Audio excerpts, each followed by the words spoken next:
welcome back to my channel. If you're new here, my name is Nicole and I'm super excited to have you here. In today's video, I will be answering all your questions about my home ownership and just how the process has been so far. We are a few months into it, have definitely learned a lot, and you guys know I take you guys along all of my major life journeys, and this is one of them. There's probably somebody out there who's looking to buy a home this year. Do not be intimidated by that market, okay? Thank you guys so much for 8,000. Oh my goodness, 8,000 friends over here. Many of you guys have been riding with me since my makeup and hair days. Y'all have been rocking with me since my accounting days when I started off in public accounting. And here we are today. Now we're talking about home buying. Like, what? There's a couple of you guys who've been here since when I first started talking about home buying. I remember back in 2019, 2020, I was sharing with you guys us touring homes.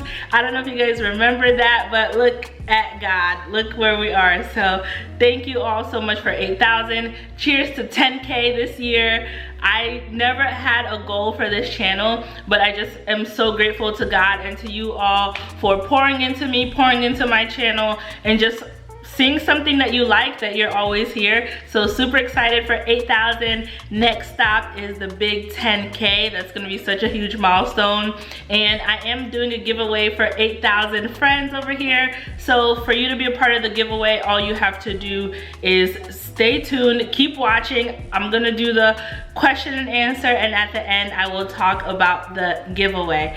All right, let's go ahead and get started. Before I jump into the questions, I'll just give you guys a quick background for you to have a better understanding of our process. We had originally started talking about home buying back in 2019, and we started working towards savings, and we did not know how the process was going to work. We were still very new to everything. We saved up in 2020, and during the you know what, my husband had lost his job, and it was a little bit of a setback to our finances, but that also really helped us a lot just figure out what we wanted and know where we want to live. 2021, we tried to buy a home. So we were in the bidding wars and all of that. We ended up outbidding people, but it just wasn't timing, and it just wasn't God's will for us to end up owning that home. The deal ended up falling through from the seller side. We were 2 weeks away from closing, guys. And I ended up seeing the house back on Zillow, and I contacted the realtor. I was like, what is going on? Why is my house on Zillow? But it happened the way it happened because that's not the house that God wanted for us. And then in 2022, early 2022, reached out to my realtor, who I've been following her on Instagram for years, like since when she first started. And I reached out to her, we were talking, we created a game plan, we created a plan around the timing of the move, how we wanted everything to go. She helped us in terms of like the financing, all of that. She's a godsend. And then she was the one who actually was helping another client within the community that we live in. They had found this community, and she literally called us, and within a couple of days, the deal was done. We closed right at the end of September, and that's when we got our keys. We've been slowly moving in, slowly settling, and yeah, that is our journey in a nutshell so far. So I'm not gonna give too many spoilers, so that way I can answer in detail your questions. So the first question is from my friend Summer, and she asked, when you and your husband were searching for your first home, what were your biggest non-negotiables for the features of the home? If you are married, or if you're a couple looking for a home, you know that it is trying times, okay? It is going to test your patience as a couple with each other. So for myself, my non-negotiables were my kitchen. I was not going to settle on whatever kitchen. I didn't want to have to deal with knocking down walls, knocking down pillars. I wanted an open concept kitchen. I wanted an island, and I got that. And then I needed an extra room to be able to convert into an office because I do work from home. So that was my other non-negotiable. So my husband's non-negotiables was he wanted a decent sized yard. He actually wanted more acreage, but I had to talk him out of that dream. Maybe down the line, I don't think we're ready for so much property in terms of acreage and just maintenance, but he really wanted a house that had a decent size or like a bigger yard. Our yard is fairly decent. And then he also wanted a 2-story home. I was fine with doing a ranch home or 1-story. He insisted on a 2-story home. And yeah, otherwise we were pretty flexible. We definitely wanted a good neighborhood, a safe neighborhood to be able to raise our children one day, and also a place that would offer us good resale value. So whenever we're ready to move on, if we're gonna move on, then at least we can either get equity on our home and not have it go down in value. So there was a couple of things that we took into consideration. The next question is from my friend Jen from Financial Matter. She said, "Hi Nicole, how many homes did you look at before purchasing your first home?" So we looked at several homes. I don't even remember the amount of homes. I know we were on Zillow every day and night, looking at homes. My husband would be at work sending me homes. I would be sending him homes. I had over 100 and something homes saved on my Zillow. My realtor sent us home. Our lender, the people who were supposed to be our lender, they were sending homes. So it was a lot of homes. But I think in terms of touring, oh, and the other thing is our realtor toured the homes for us, and she would FaceTime us and send us videos. We did the tours through FaceTime. And I think it was about maybe 4 or 5 homes total. I don't remember, including ours. It was maybe 5 homes that we ended up touring. But it's a lot in terms of like looking at the homes and trying to figure it all out. It's a lot. Q Renee asked, what are some of the things people should start to do in order to one day purchase a home? That is a great question. Definitely work on your credit score. Make sure your credit score is at least a 625 or above. Obviously, the higher your credit score, the better your buying power, the more serious the lenders are going to take you, and it's gonna be making the process smoother. Fix your credit. Fix your credit. If you have stuff in collections, get those taken off of your collection, get them off of your report. So I had a couple of things in collection that I wasn't aware about, but the lender was obviously there to help us make sure that we got the home. We started the home buying process in July and we were gonna close in September. I had to have all of my credit stuff figured out before closing. So 2 weeks before closing, I needed to make sure that everything came off of my credit score that was impacting it negatively. Student loans don't really count in a negative way, but if you have a car note, pay it off if you can. Obviously make sure that you are using your credit cards wisely. Pay down your credit cards or pay them off if you can, so that way that can give you a higher credit score as well. But number 1, getting your credit score figured out. Number 2, having a goal and being realistic about how much you want to spend, because you're gonna have to put down a down payment, you're gonna maybe have to pay closing costs. Making sure that you're understanding like how much are you willing to pay, and if you have a good realtor, they can negotiate closing costs for you. And like our realtor, she knew that that's something that we talked about, and she helped us find a property where we were offered closing costs. So that's super important. But just in case, save enough money. Don't go into it thinking, oh, your seller is gonna pay your closing costs. Make sure you have money aside, because besides closing costs, you're gonna have to pay taxes. There's gonna be other fees and things you have to pay. And even if the seller is offering you closing costs, you still have to pay something along with your deposit. So have your finances in order, and also make a budget as to how much you are willing to spend for a mortgage. Instead of paying rent, you're paying a mortgage. So if you can afford $1,500 in rent, you definitely can afford $1,500 in mortgage. But if you're trying to get like a really nice fancy house and it's gonna cost you $2,500 in mortgage, is that one of your salary? Like if you're getting paid bi-weekly or if you get paid twice a month, if $2,500 is the amount you get paid for half of the month, then that's too high for you for a mortgage, okay? Because that's literally half of your salary going towards your mortgage, or towards just the mortgage. That's not counting like your other bills and stuff. So I would be definitely cautious financially and just make a plan as to like what is the max that you want to spend, because that's going to give you an idea of the types of homes you should be looking for.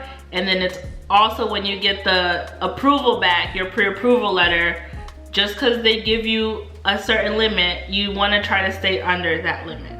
How was the process? So as I told you guys, we started working with our realtor. We had to get a pre-approval letter from a lender, which let us know how much buying power we had.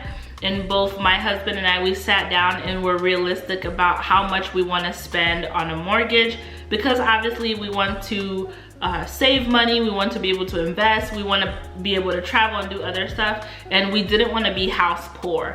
So that is something super important. Like, you don't want to be house poor because they get you. Like, when you go to the houses, especially the new builds, they're going to show you all the marble, the granite, all the fancy schmancy things, and that comes at a price. You don't want to be paying $3,000 a month for a mortgage if you can't afford that, or if that's going to eat up a good majority of your salary and then you can't do much else. Even if there's two of you, let's say that you bring in $5,000 and your husband brings in $5,000 a month or something like that, still $3,000 out of $10,000, that leaves you $7,000. Yes, but you probably have bills, you probably have loans, you probably have credit cards, you probably have other things you want to do.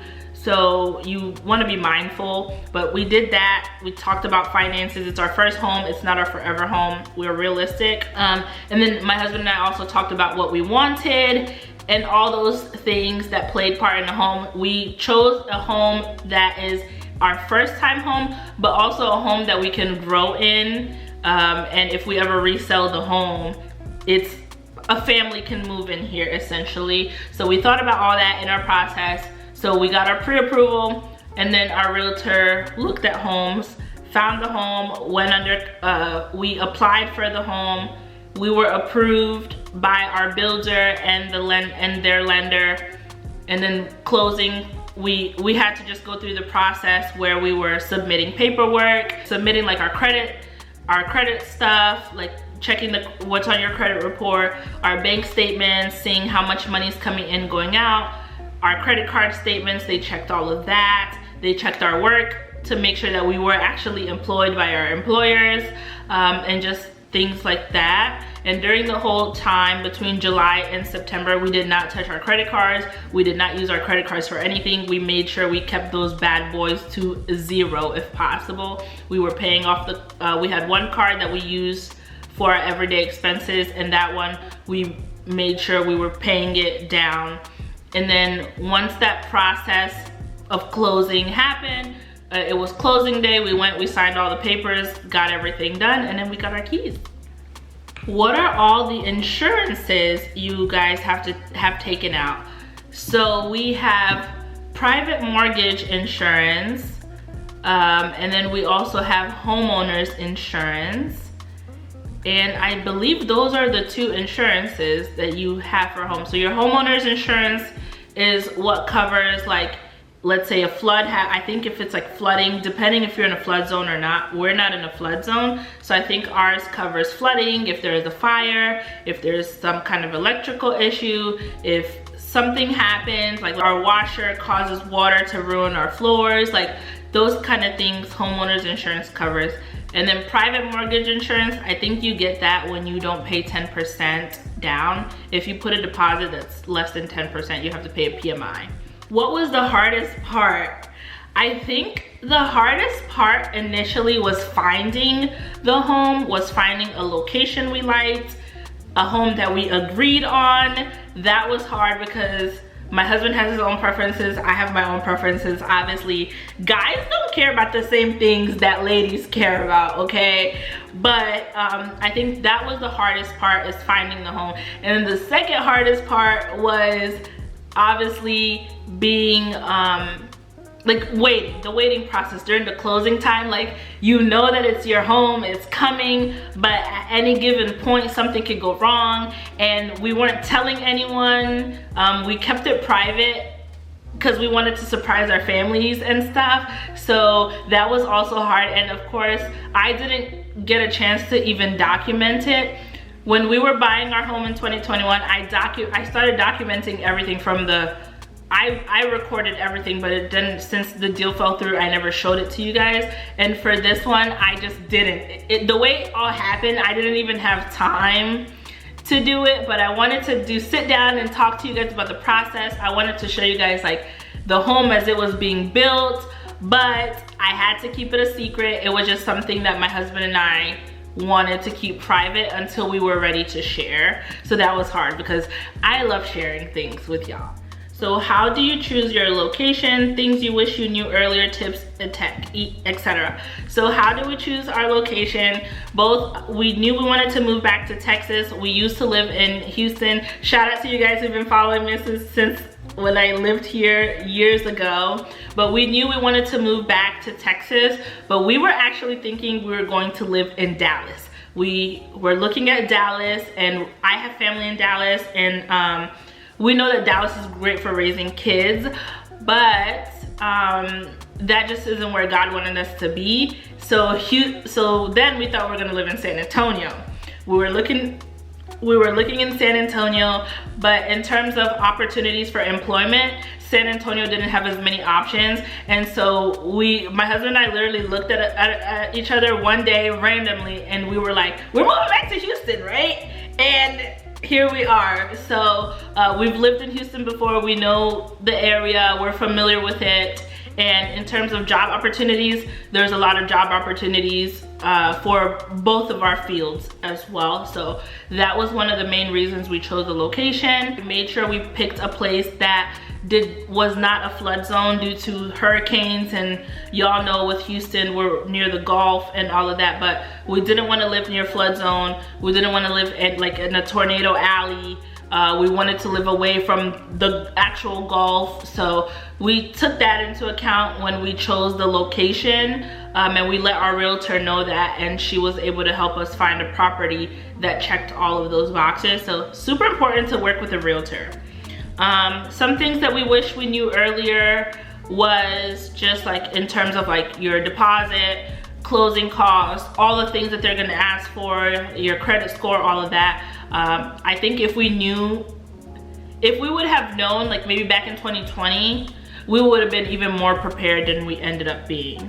So yes, someone asked if we paid cash or if we're financing. Most cases you're financing a home unless you are an investor, and even investors tend to finance, but they have more buying power. I think you could buy a home cash, but it's recommended most people at least go through financing, just due to not everyone has that kind of cash lying around. And yeah, oh, and we also had to take a first-time home buyers course. It was an online thing that we had to take as well. How long did the process take? We started looking in January 2022. We found our home in July 2022, and by the time it was finished and we did our closing, it was end of September. Like, it was September 30th, I think, or September 29th, one of those. How do we prepare financially? We started saving, like I mentioned, back in 2019. We knew we were going to buy a home eventually, so we just started saving. We learned how to handle our finances better. We became more financially disciplined. We were very serious about saving and very rigorous in how much we saved.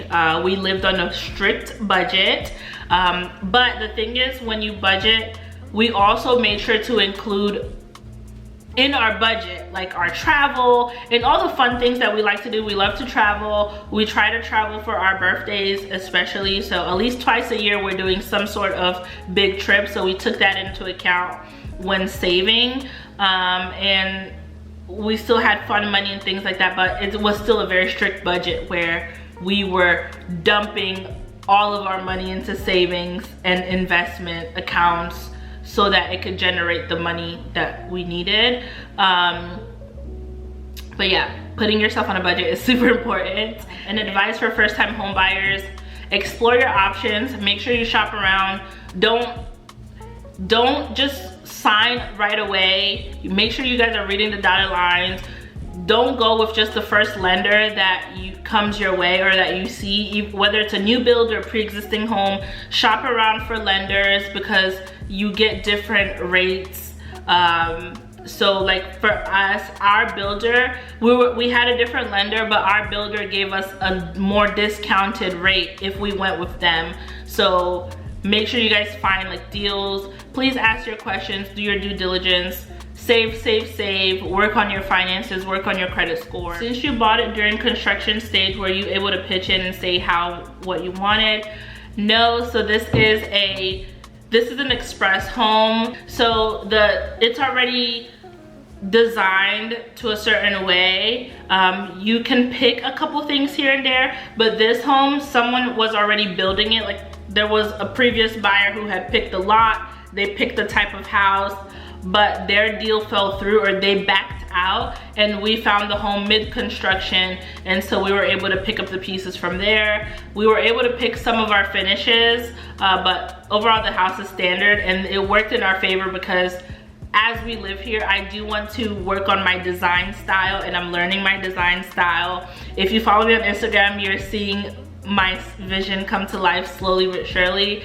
But we wanted something so we can do our own projects to it as well, and just, you know, channel our inner DIY HGTV. But that's kind of how it was. But we had say in a couple of things, but not like the type of cabinets or all that came standard. Was the process expensive? How much do you feel is a good amount to save? Yes, the process was expensive just because you have to put a deposit down. That's a good chunk of money. You have to save for closing costs in case you have to pay closing costs. So when you're looking at your deposit and your closing, that's a good chunk of money. My husband had to fly out here. We were living in New York at the time, so my husband had to fly out here a couple of times to check on the construction and the process.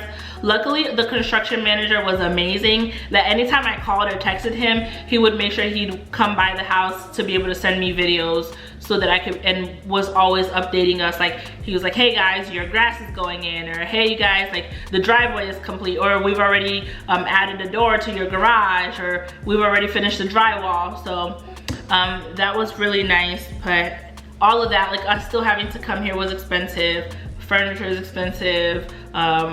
You have to pay HOA fees, like all these extra things that you need to get. You need to set up your internet. It's expensive. It's expensive, but the best part of the process, I think, was seeing everything come together, seeing the construction of the home, seeing how they were putting like the walls up, finishing the stairs, the outside, like the grass, all of that. That was really nice. And of course, our closing day, that was amazing.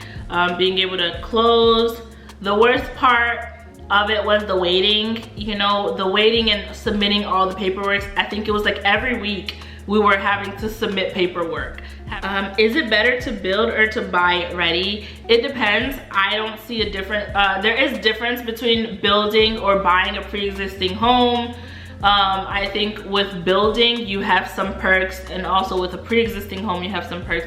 It just depends on what you want, really. At the end of the day, it's still a house.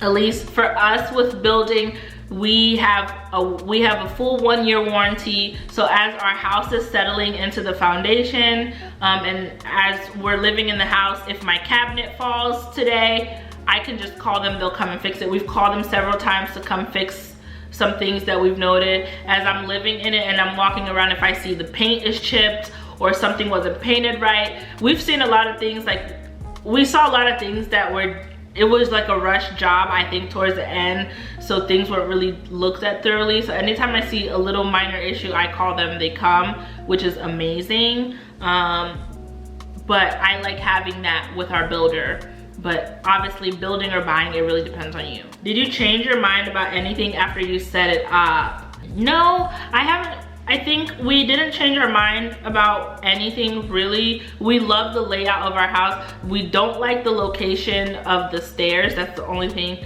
But other than that, we love the layout of the house. We love how everything is. And you guys will be seeing like DIY projects and upgrades. I am going to be doing an entryway video soon, showing you guys how the entryway has been styled. I'll be sharing with you guys how the kitchen right now, and then as well as plans that we have for the kitchen, which I think I've shared before, but I'll give you guys a kitchen tour because the kitchen is looking pretty good now.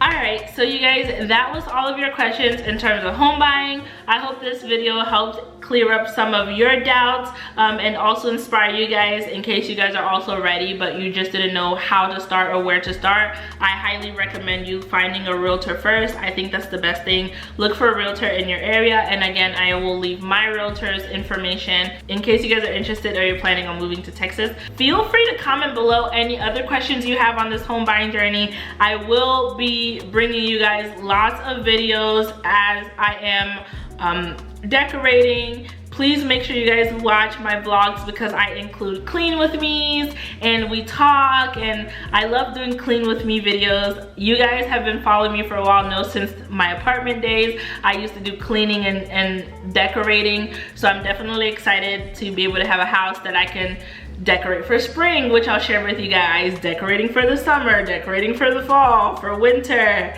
for Christmas. I'm definitely excited to decorate for the holidays this year because last year we didn't get a chance to really decorate for the holidays. So definitely going to be a lot of clean with me's in this home. As more things get settled in, as we get furniture and rooms start coming together, I will definitely walk you guys through the process as a way for you guys to help me pick things and also to inspire you guys if we have the same home decor style.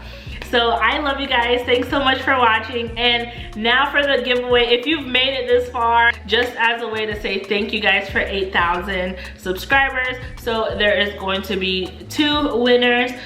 Each person is going to get a $50 gift card. Just as a way for me to say thank you guys so much from the bottom of my heart. In order for you to enter the giveaway, you need to comment with a house emoji on this video. Comment with a house emoji. Make sure you are subscribed, and please make sure you are following me on Instagram. Once you follow me on Instagram, you're subscribed here, and you have commented with a house, take a screenshot and DM me on Instagram so that way I know it's legit, or send me an email or something so I know that you've entered. And this giveaway will be open through March 21st, which is my birthday. I will be picking a winner on March 21st, my birthday. So make sure you guys participate in the giveaways. You guys know I love giving back to you as much as I can, and it's just a way to say thank you to you all. So I love you guys, and I will see you in my next video.